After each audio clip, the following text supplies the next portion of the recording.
I know we do have a lot to cover, so I'm just going to go ahead and get started. We'll get rolling with all of this. So, thank you all for joining us. I know we will have more people hopefully jump in after we get started, but just want to be respectful of everybody's time. So, this is I think it's our third one that we've done in this series now of the EME webinars. So, this one is really specific about school and district decision makers, how you can make real connections and that really kind of drive sales and kind of drive those long-term relationships, because as we all know, school and district sales, we are in it for the long haul. So I'll go into introductions in a minute, but just as a way of a quick just some quick housekeeping. The audience is going to be on mute the entire time, so if you do have questions, feel free to drop them in the chat.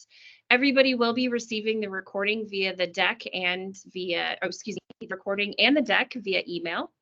So we'll get that out to you as soon as it's completed. And then we will have an active Q&A via the chat at the end. So we will be, any questions that are dropped in the chat, we will take time to answer them. All right, so Brian, I will hand it over to you to do a quick intro of EME and who we are. Yeah, hi, good afternoon, everyone. Good evening or good morning, depending upon where everyone is. I'm Brian Healy. I'm the founder and managing partner at Education Market Experts. We are a firm that helps education companies, publishers, technology companies, platform companies.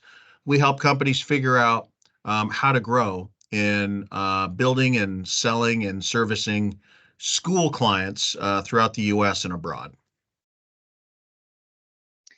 Awesome. Thanks, Brian. So just a quick intro for all three of us who are going to be talking today. Brian and Stuart, I would love it if you could do just a quick two-second intro of who you are, how long you've been in the education space, your current role at EME, and if you have one at hand, one of the funniest or cringiest or one of the most noteworthy kind of sales memories that you might have or stories that you might have heard.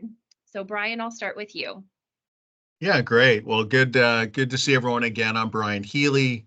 I've been in this education space for over 30 years, started as a classroom teacher and then quickly moved to the other side of actually developing and writing curriculum and then PD, and then ultimately building multiple education companies throughout the past 30 years. Founded EME to really help a lot of other innovators bring their solutions to market. And that's one of the challenges in our space is there's a lot of really great solutions that never see the light of day with kiddos and teachers and schools across the globe. So part of our mission is to try to solve that problem. So we're excited about it. We have built many, many, many different companies through the years. We've been on hundreds of sales calls with district leaders, with building level administrators, and there's been many cringeworthy moments, and it's hard to actually think about the most cringeworthy.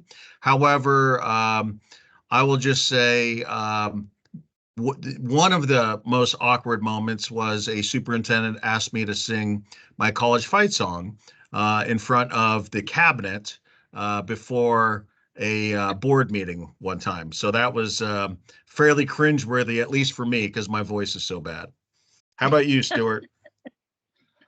Well, I will say that nobody has ever offered to have me sing anything, which is probably even better than avoiding you singing.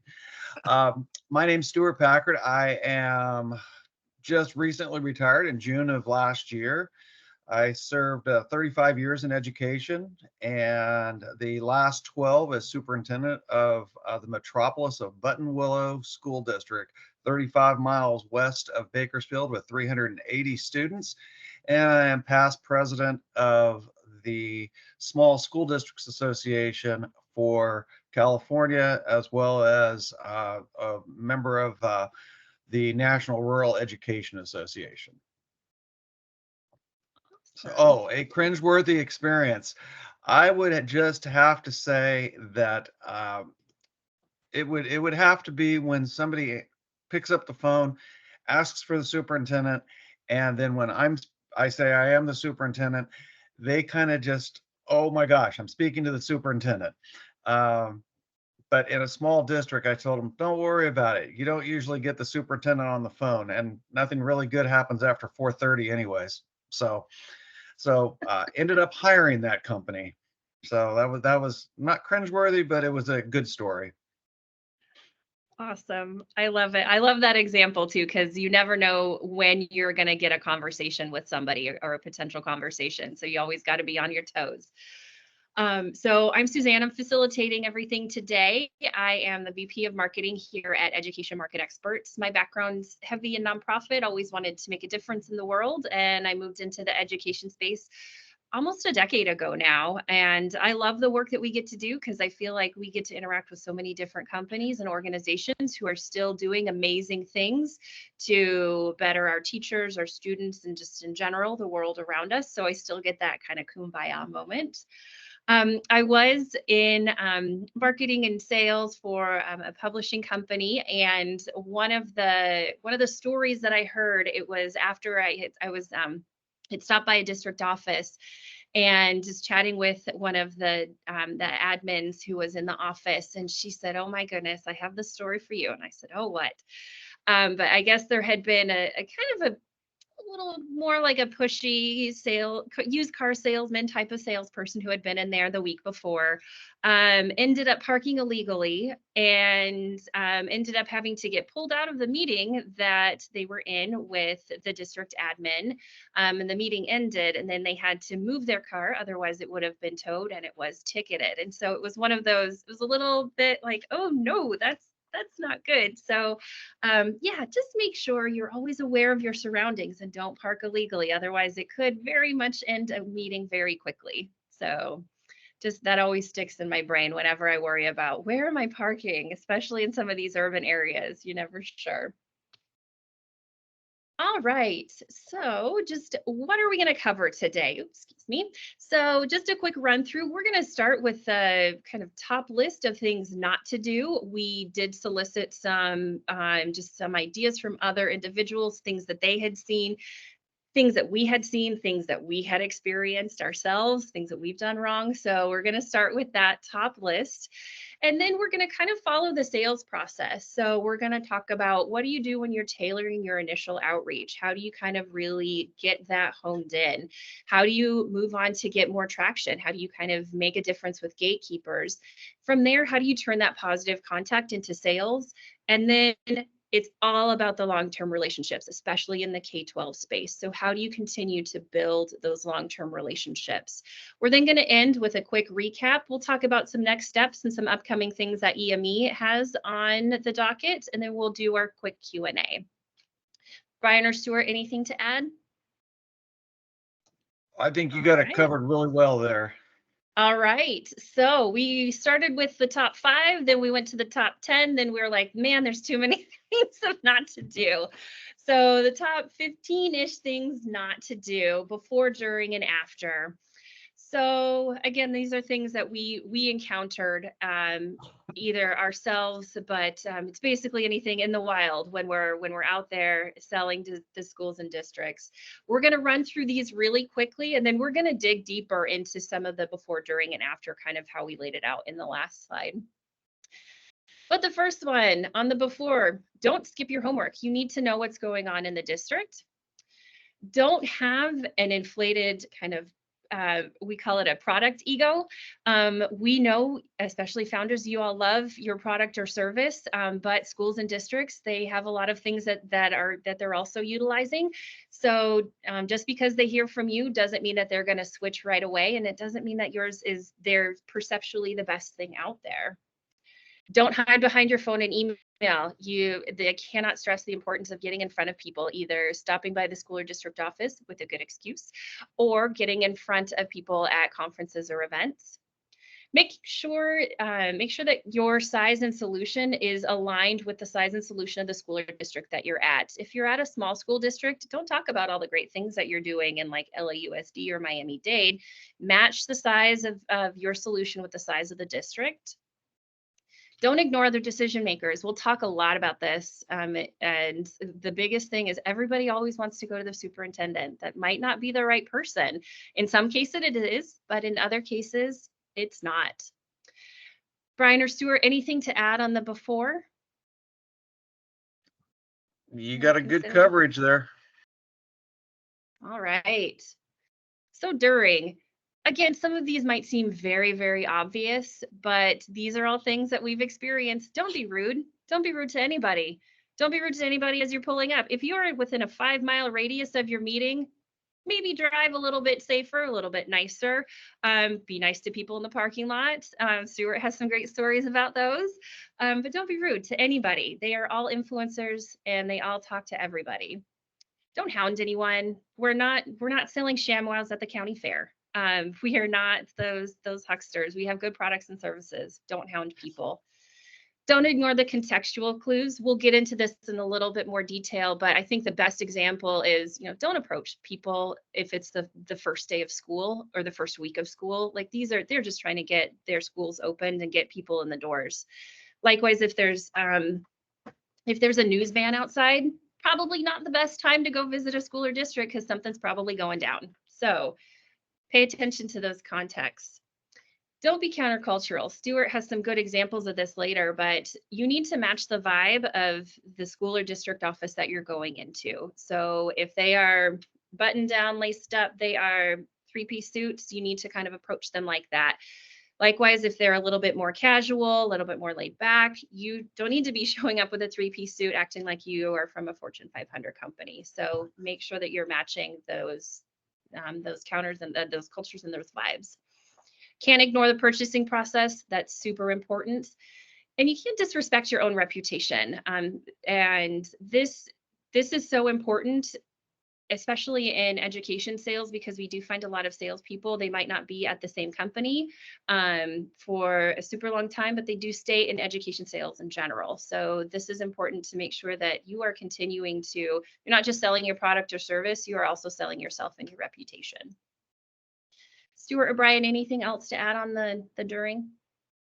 Yeah, I think one of the things that we find, which happens more times than not with a lot of our clients, is trying to force the purchasing process on the district when it's actually the other way around. So the district, in all being very candor, could care less about whether you have to hit your quarterly sales number by March 31st or not. And, if you're forcing it and you're providing deadlines for them to submit purchase orders, or if you're putting undue pressure on them to purchase, essentially to meet your company's initiatives, we've seen that fail nearly every single time. So we just encourage everyone, if you're in this for the long haul, really respect the district's purchasing process, because over time, if that's violated, it's very rare we see a district's partnering with, companies out there that are really trying to force the issue. Awesome. Thanks, Brian.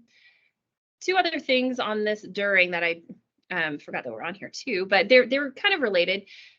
School and district administrators have very little time in their schedule, so you need to honor their time as much as possible.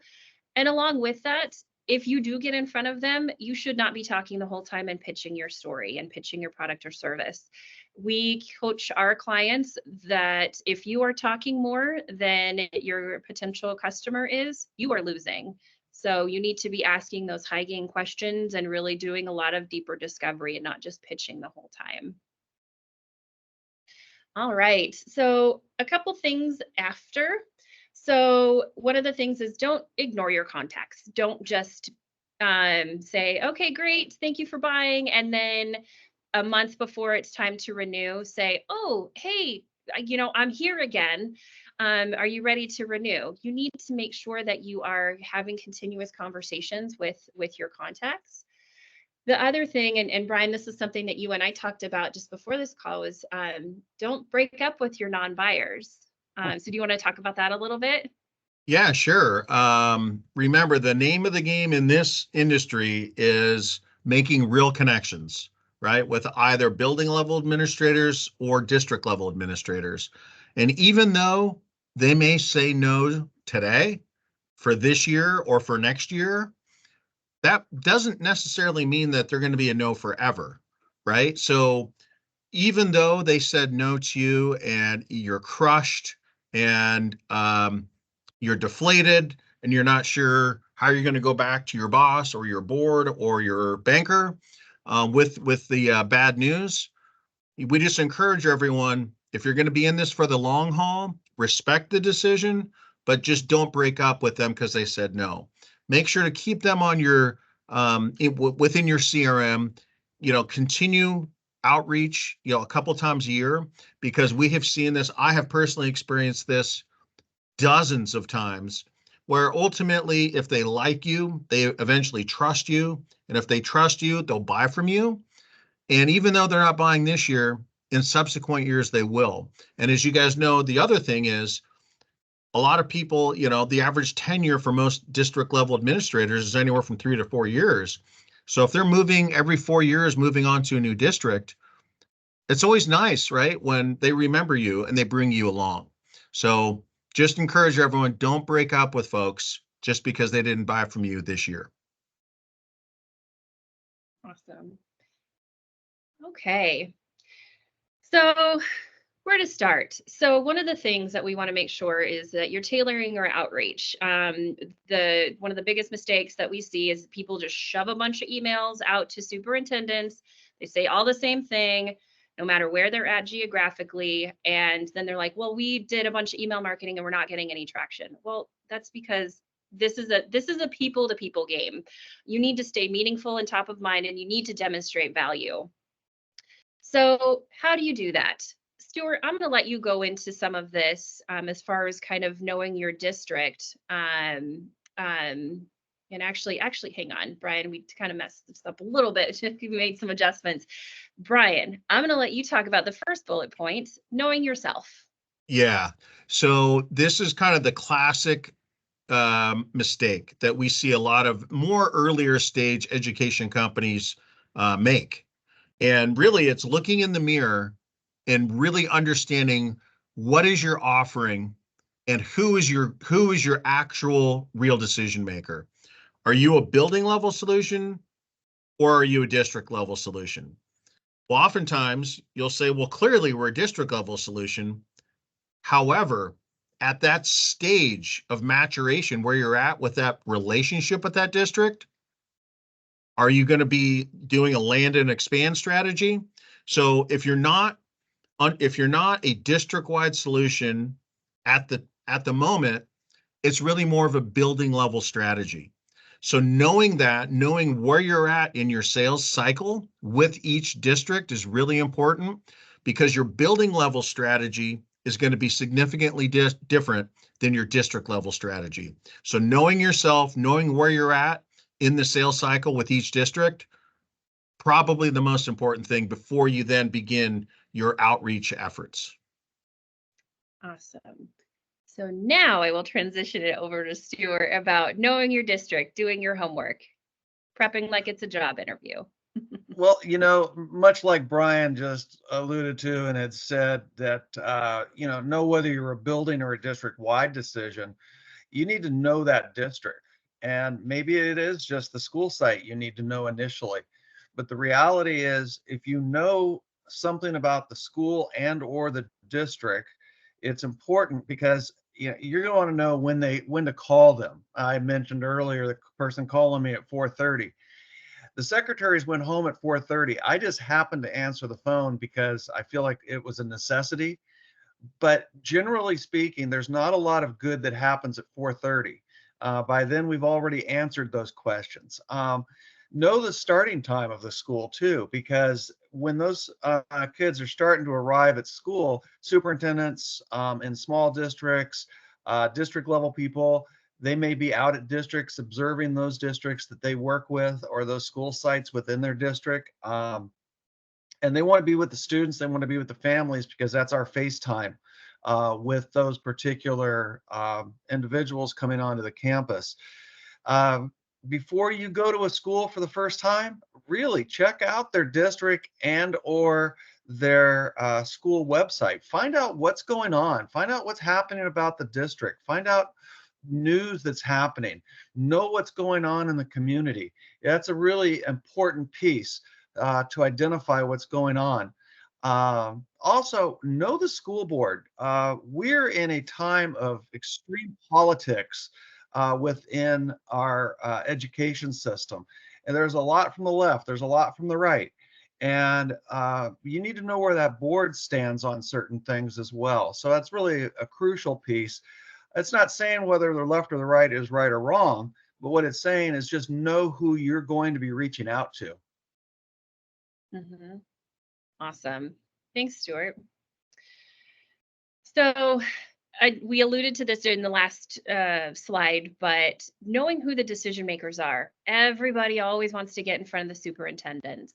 And Stuart, I know you were superintendent of a small school district, and so you're closer to the action and closer to the decision making. And so in certain cases, superintendents, they might be the decision makers. But if you get to medium and larger school districts, that gets further and further away from the truth. The superintendent might sign the PO, but the person who's actually making the decision could be the chief academic officer, the chief literacy coach. I mean, it could even be a TOSA. It really depends on the structure of the district. And that's when it comes back to knowing your district, knowing how they're structured, and knowing who the staff is. Brian or Stuart, anything to add on this point? Well, even in a smaller district, what you can be facing at that point is you may be looking at somebody. You think, oh well, it's a small district; it's going to be the superintendent. Well, I specifically hired a curriculum person that was one of the best in Kern County because I wanted that person to be able to answer those questions while I was having to work through all of the other issues. And that person, I generally always um, would pass that person on to our assistant superintendent, who was her main priority was being principal and curriculum, and that was an important task for her to complete.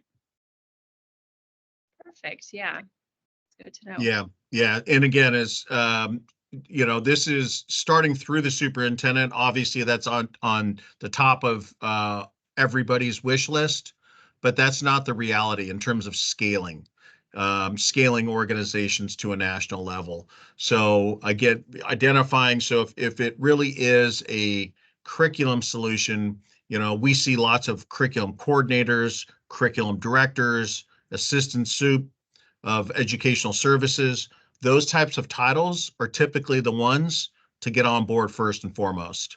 So we encourage that for sure. Awesome. All right. So when you're putting together some of your messaging or pitch decks or however, emails, however you're reaching out to them, your call scripts, making sure that you're leading with the benefits. Don't get mired in the features of your product. You need to paint a picture of this positive outcome that the school or district leader is going to get from working with you and using your product or service. Too many times we see people get mired in the features, and then you have to take a step back, and the principal, curriculum director, whoever they're talking to, can't even see how this is going to be implemented into their school or district because they're so mired in the features. So make sure you don't get mired in those features. Also, make sure you put your clients, your admins, teachers, and students at the center of your narrative. And kind of along with this too, is focusing on the assets, not the struggles or deficits. Everybody knows test scores are down. Everybody knows students are struggling. Summer slide is real. So when you put your client in the center and when you focus on assets, the way that that translates to is you are not talking about how your product or service serves millions of struggling students Instead, you're shifting that narrative and you are saying, millions of students who were struggling with this problem are now more confident, or they now have the ability to do XYZ with confidence. So that's it's a shift in the mindset from centrally thinking about yourself to looking at your clients or your admins or your teachers or students at the center of your narrative whenever you're doing that outreach. A couple caveats to this step should not paralyze you. I've seen salespeople use this research, especially, and kind of, putting together everything and making sure everything's perfect and pristine before you even step foot out the door. This can paralyze them. This should not. My rule of thumb was I had 3 to 4 research points. I would look at LCAPs. I would look at the district structure. I do a quick news search, and then I look at maybe like one other thing that I need to have prepared for any call, and then that would be it. Otherwise, you can go down rabbit holes. So this step should not paralyze you.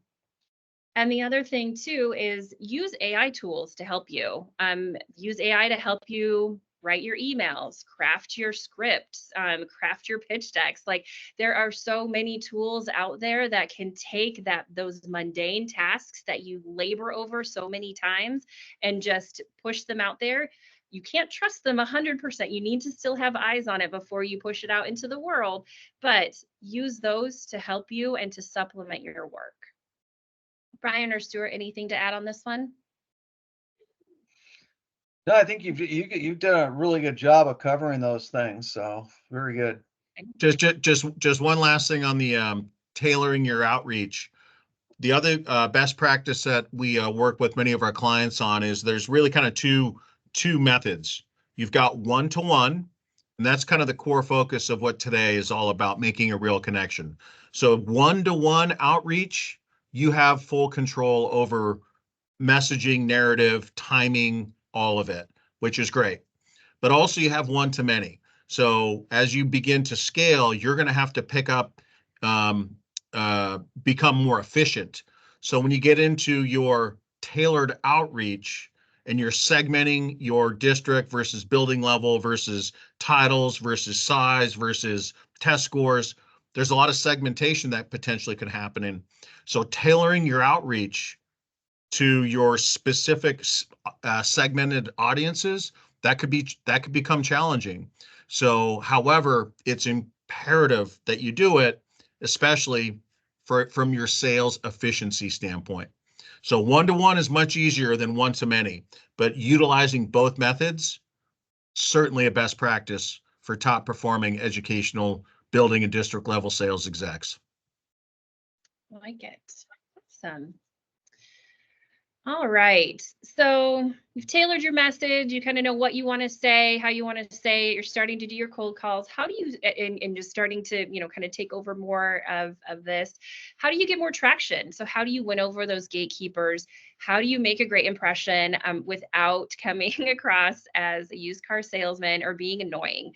That's the thing. We want that polite persistence, but it is a balance because we all know you have sales goals and things that you need to meet. But Brian said it before, the schools or districts, in the kindest way possible, they don't really care about what your sales goals are. So how do you make yourself meaningful and memorable? So is this other than donuts and or shipping a box of chocolates from Amazon to the gatekeepers? Yeah.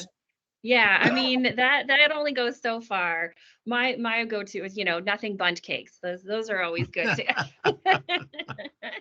If you're in Kern County, Um, it's dwarves chews or pistachios. So there you go.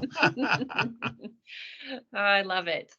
So one of the first things on here is just don't forget about the importance of in-person visits and when you're there being memorable. That being said, don't stop by if you don't have a good reason to stop by. Um, caveats to all of that is you can always create good reasons to stop by. Is there something that you can share with the district? Share in a celebration with the district to say, oh my gosh, hey, I heard that one of your schools was just awarded a blue ribbon school or a schools to watch. That's fantastic. Like, here, I'd like to drop off something in recognition. Or, hey, we just came out with this new group of readers. Here's a sample reader. Would love for you to see it. If you have a good reason to stop by, then stop by. Stuart, I'd love some of your thoughts on this too, because I know you had some in-person visits and then just some people who you never saw in the face of day. Well, yeah, right there, you said that the first thing went over the gatekeepers. It didn't matter whether it was a sales person or whether it was somebody coming in for a teacher interview. I had an executive assistant that sat there in the front office, just like myself, as well as the school secretary. And we would always ask them, how did that person sit there with you? Were they arrogant? Were they so caught up in themselves? Did they pay any attention to the school? Did they acknowledge things that were around them in the office? And what was their opinion? Because yeah, they can put on a dog and pony show when the superintendent or the assistant superintendent's there, but if you don't recognize the importance and the value of those gatekeepers, whether it's the school secretary, whether it's the school clerk, whether it's the executive assistant to the superintendent, um, they've built up a great rapport with them, then they truly respect that person's opinion. And I always did that on. So what was this person like on the phone when you were telling them that they wanted to come in for an interview? What was this person like when they said that they wanted to? And there were people that I just never even spoke to because my executive assistant said that person was really rude on the phone. So it's that is probably the most crucial thing that you could do is know the people that are out there protecting the superintendent, so to speak. Yeah, and what I like to work when we're working on getting through gatekeepers with our clients is we like to kind of frame up this whole part of our training programs around kind of think about treating this as your first date, right? How would you be mindset wise getting ready to sit down and meet your first date in your first restaurant and your first candlelight dinner? So, think about the mindset you're in. It's really not that different walking in or over the phone or over Zoom, working with a gatekeeper that is really their job is to protect, whether it's a cabinet member, superintendent, directors, depending upon the size of the district, their job is to protect their schedule and their time. So really working with that person, be memorable, treat them with respect. It's pretty straightforward when it really comes down to it. Brian, I would also look at it as those gatekeepers are like mom and dad, because I don't know how many people I referred to as mom and dad that were my secretaries, and they'd refer to me as their son. Mm-hmm. And those parents don't want their son or daughter, messed up in some sort of a bad relationship. So I kind of look at them as my parents, so to speak. Mm-hmm. Yeah, and what's interesting is that a lot of this, again, we would think that this would just kind of be very obvious, but these are all things we've seen it firsthand. Stuart, you've seen it firsthand. So just things to keep in mind. Like, you are always on when you are at a school or district, always making a good impression. Again, this is part of doing your research, but know what's happening in the district. Don't stop by again if it's like the day before a 3-day holiday. Like that, it is very tough to get in front of people sometimes during that time of day. Or before a big event. If they have a PD day scheduled, know that. So if there are other things to keep in mind, that kind of goes back to just doing your homework before you even get in. So Stuart, Brian, anything to add? Yeah, I mean, we've had multiple examples. If there's news vans that are at the district office or at an individual building, we've had, I've called on schools where a student has been killed on campus in an individual day, and not understanding and not knowing about that obviously is it was terrible. at all levels, not even explaining how embarrassing it was. So really understanding what's happening is the timing, right? This is a timing issue is really important. Mhm. Yep. All right. We mentioned the positive contact with everyone. This includes everyone you might meet from the parking lot to a couple miles out. So you make positive contact with everyone. Matching the vibe of the office and the staff. So we talked a little bit about this in the top things not to do. So making sure that you're not countercultural. But this is super important. Stuart, I'd like for you to talk a little bit about this because I know you had kind of a great vibe at your office, but it was different than what other people had experienced too. Well, I would always check with the people that came in. Hey, how were you greeted today? And all that, because I wanted everything to be that we were respectful of anybody and everybody who came in. Education is no longer a monopoly. So we expected the people up front to be polite, but we also expected people to be polite to our folks as well, because they're out there doing a difficult job. And just like working at the bank, some of the lowest paid people are the people that are doing and setting the image of your culture right there. So you got to show respect to those people. And I worked in a rural district. When I first started, I was supposed to wear a suit and tie until I proved myself. And then COVID came, and I don't think I wore a tie many more days after that. Uh, but we knew when it was, and the staff knew that something was happening based on, oh, he has a tie on today. Oh, now he's got a suit or a jacket and tie on. Oh, now he's gone to a full suit. So even the staff knew what was happening at our school. And I just never expected anybody to be super formal when they came and spoke to me, because I wanted the vibe of our school to be not one of arrogance, but one of acceptance of who's coming in, and everybody has a job that they're trying to do. And that job had better be what's in the best interest of kids. Mhm. Yeah, and I know, Stuart, to your point, there are different vibes in different districts. So I know I've been in very, very formal districts. It's very hierarchical, and there's no right or wrong way. There's nothing doesn't make one good or bad or otherwise. But you just need to recognize that and respect it and match that vibe, whenever you're in there. So you're not in there kind of goofing off and making jokes and stuff like that. If it's very just kind of more straight laced. So yeah, just knowing where you're at. It's very important. One of the other things, again, this should go without saying, but we run into it all the time, not being annoying. Think about how you'd like to be approached. If a school or district leader tells you, all right, great, we're going to make a decision by the Thursday board meeting, and you call them Friday morning at 8 a.m. Like, just that's a little annoying. Like, just kind of give them a little bit of time. Just think about how you'd like to be approached and how you like to handle things.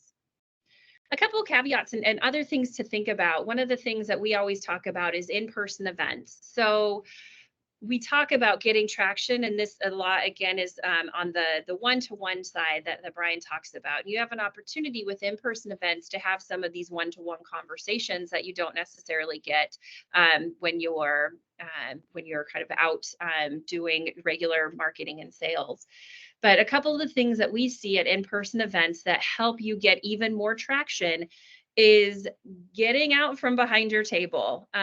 We see people who just kind of set up, they have their table right here, and everybody walks by and you say hello, but you might stand up even, but you don't get out from behind your table. You need to be approachable. You need to make sure that people feel like they can approach you. Again, that's kind of matching your vibe. If you have a table sitting in front of you, then people just kind of think that you're there to have a transactional conversation. You're not going to get those deeper, more meaningful conversations and drive those relationships. So making sure that you are getting out from behind your table. Another thing is asking high gain questions. We love going to conferences and events because we get to kind of see some of this, but one of the most common questions we always see people ask is when other people approach their booth is say, "Oh, have you heard of our company?"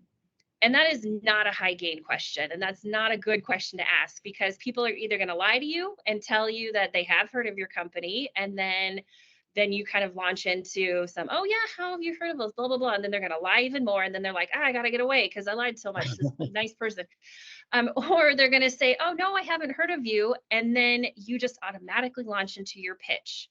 That's not the way to get traction and build relationships. You need to ask high gain questions. So one of the greatest things that you can ask is, say you have a literacy solution and you can say, oh, hey, how are you working with your students who are struggling with reading? That's a perfect question. They have to be they have to be open-ended questions. They can't just be yes, no. And then you are also, again, putting your customer and your students or teachers or admins at the center of your narrative. So you are asking them about what they are experiencing and what their students are experiencing. Brian or Stuart, anything to add on this one in particular, especially with the high gain questions? Yeah, just as we all know, as being sales professionals, we never want to ask close-ended questions when we're trying to make a real connection. So the example Sue's just said, have you ever heard of us, our company? That's a closed-end question. That's a yes or no. If they answer no, game over, right? Where do you go next? Instead, you use the magical words when you're asking a question. Who, what, when, or where, right? That's the first word. Using one of those words will help you facilitate asking questions that are open-ended, but more importantly, high gain. High gain really means what's important to that district. Typically, it's around student scores, it's around teacher retention rates, those types of examples. So high gain questions, really important. Love it. Awesome. And this last one is making sure that you still have positive contact with everyone. We keep reinforcing this, but especially at in-person events, we will always get those wonderful teachers who just kind of want the free stuff. And you can tell who they are. We love them. And that's part of the reason why we bring giveaways and we give away like books and materials and things like that, because we want to get them in the hands of educators and end users. So it's fantastic. Make sure that you still have positive contact with them, have a quick chat, and then just let them go on to the next place where they're going to get more free stuff. So yeah, just reinforcing that positive contact, no matter who it is. All right, so next step is kind of turning that positive contact into sales. Oh my gosh, you finally got a meeting, you finally got a response, someone, like replied to your email. Now what do you do? Stuart mentioned this earlier. Be ready to have conversations at any time with anyone. I mean, he mentioned he was the one who picked up the phone. You need to be ready to have those conversations. You can't rely on a pitch deck or having, I have to have at least 10 minutes. Sometimes I've had hallway meetings, I've had walking meetings where I catch somebody and they're like, "Oh, hey, I have to walk to this next call. I want to, blah blah blah blah blah." So just in a polite way, be ready to have conversations at any time with anyone. The other part is show them that you've done your homework, but don't be pedantic about it. Don't be like, oh, hey, I see you guys are the Mustangs and that's your mascot. Like that's it, clearly that's just high level and you took a look at their homepage of their website. A bigger reason or a bigger way that you can show them you've done your homework is just say, oh my gosh, hey, I saw that this big bond measure passed in this county. Like, how does that affect your district? I see that your board just had like this XYZ vote. How does that playing out? So just showing that you've done your homework, but more than just the surface level or Cliff Notes version. We mentioned this before, being respectful of their time. Educators have very little time and they're giving it to you. And so it is not your job to go over on time or try to get as much out of them as you can. Just being very respectful of their time and knowing that they can get called out at any time, because especially the admin level, there's a lot that they have to deal with. So yeah, Stuart, anything to add on any meetings you might have gotten called out of, or anything where it's like just knowing where you're at? It's just being open-minded to see what's going on around you as you're presenting to anybody from the school district. Because I remember sitting in an event, total downpour of rain, and the fire alarm went off. And Mm, I just said, I got a rainstorm and I got a fire alarm. And it turns off somebody burned bacon in the food oh, serving area, yeah. but we had to evacuate the school in the middle of a rainstorm. And they're like, "Whoa, okay, well, we're not going to bother with, we'll come back and catch Mhm. up with you at another time." So Yep. you just never know what's going to happen, because you're dealing with people and you're dealing with kids, and that's what the whole environment of a school is people and interactions, good, bad, and indifferent. Mhm. Yep.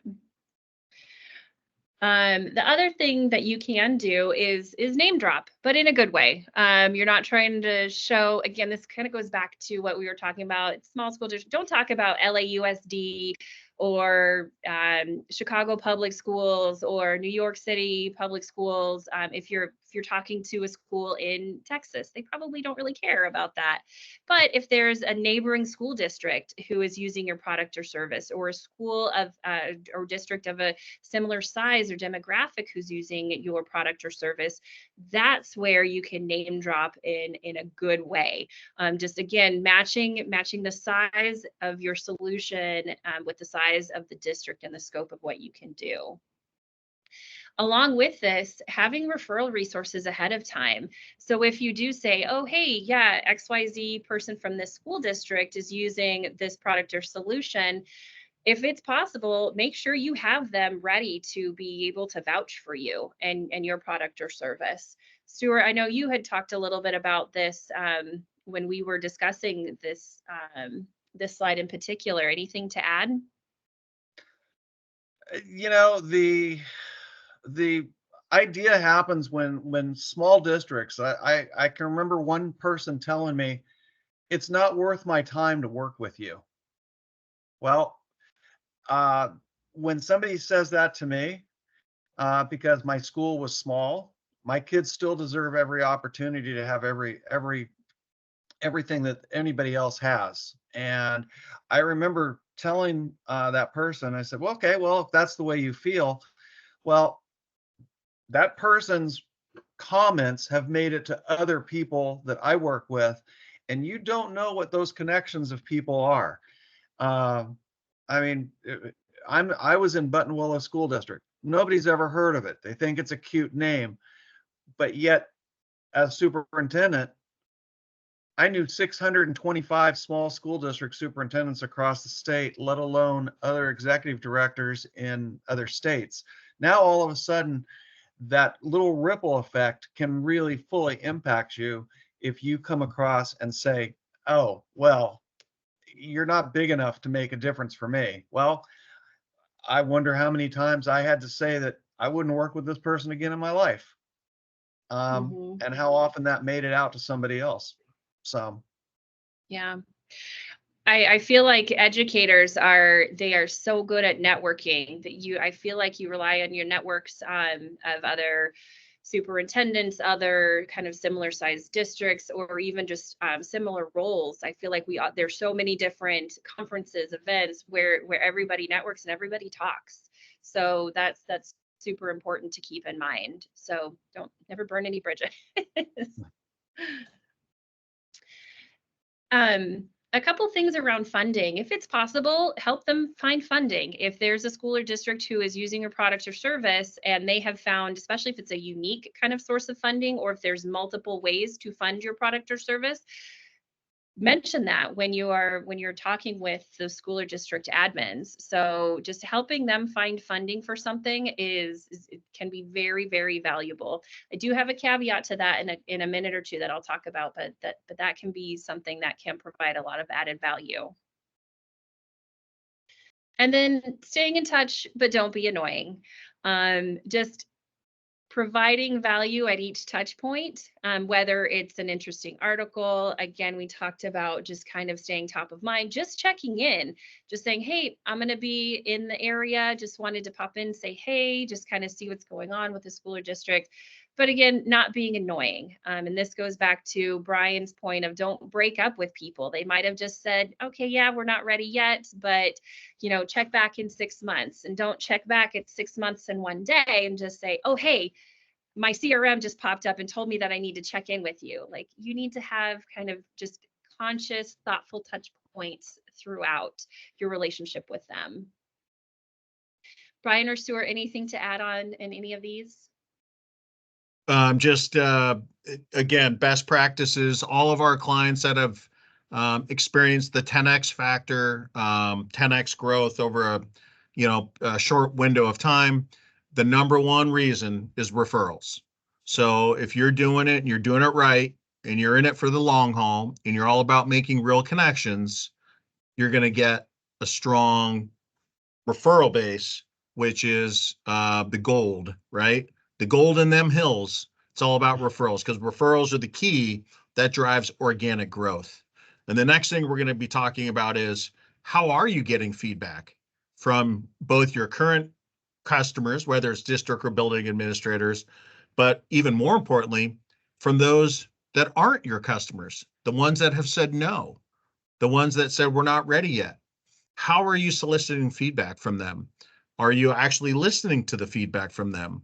And most importantly, how are you taking that feedback and trying to make yourself and your process and the way you go about trying to sell to districts, are you actually implementing those new best practices to try to help you on the road towards continuous improvement? So listening and implementing that feedback is just imperative. We see that with best of breed companies. And for average companies and companies that aren't making it, oftentimes they're not listening to this feedback, most importantly from their customers that aren't buying. So really important. Oh, one of the other things that's really important is making sure that you understand the purchasing process in the district. Does it have to go before the board? If so, when do they have to have all the information?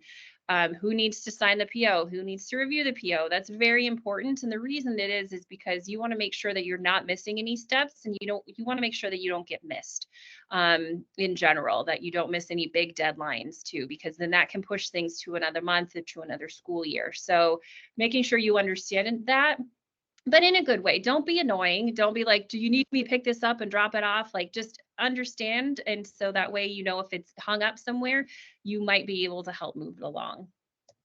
So, two other caveats with this. One of the things that we always say is, don't let anyone take you out of your game. You need to meet everybody where they're at. We talked about the hallway conversations with anyone and anywhere, but make sure that they are not.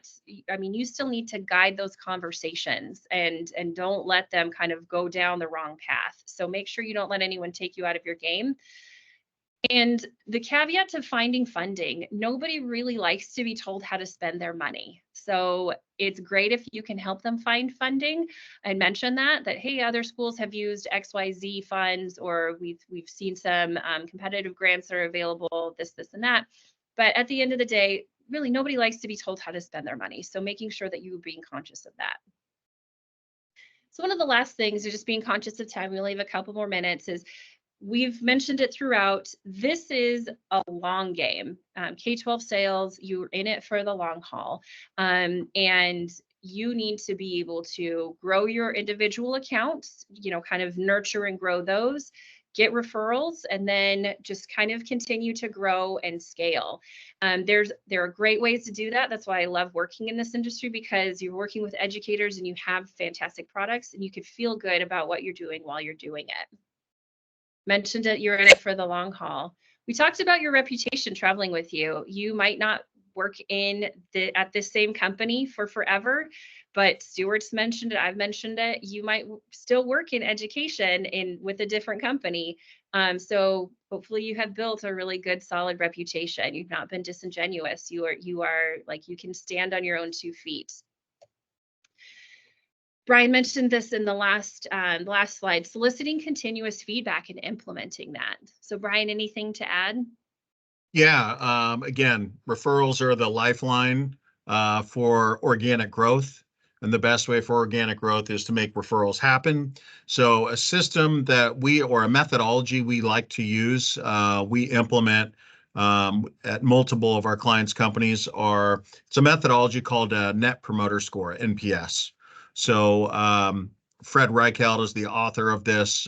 We've done a lot of work through the years around this, but this is a nice, simple, practical process to consider looking at and potentially implementing. And the whole goal of this is using customer feedback to help you get better, which in turn will drive more organic growth in the form of referrals. Awesome. We talked about having continued legitimate touch points. Just making sure that just being thoughtful. Is there something that the school or district can celebrate? Is there a new part of your product that somebody needs to know about? This also includes platform and product usage.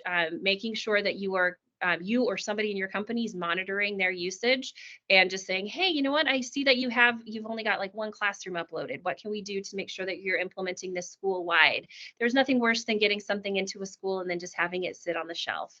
So just making sure that things are being implemented. And again, that you're not going back to them a month before they're set to renew and then they haven't done anything and they haven't heard from you at all. And then this goes back to the referrals too. After you have a good relationship, don't be afraid to ask for referrals or even just be listed as a referral.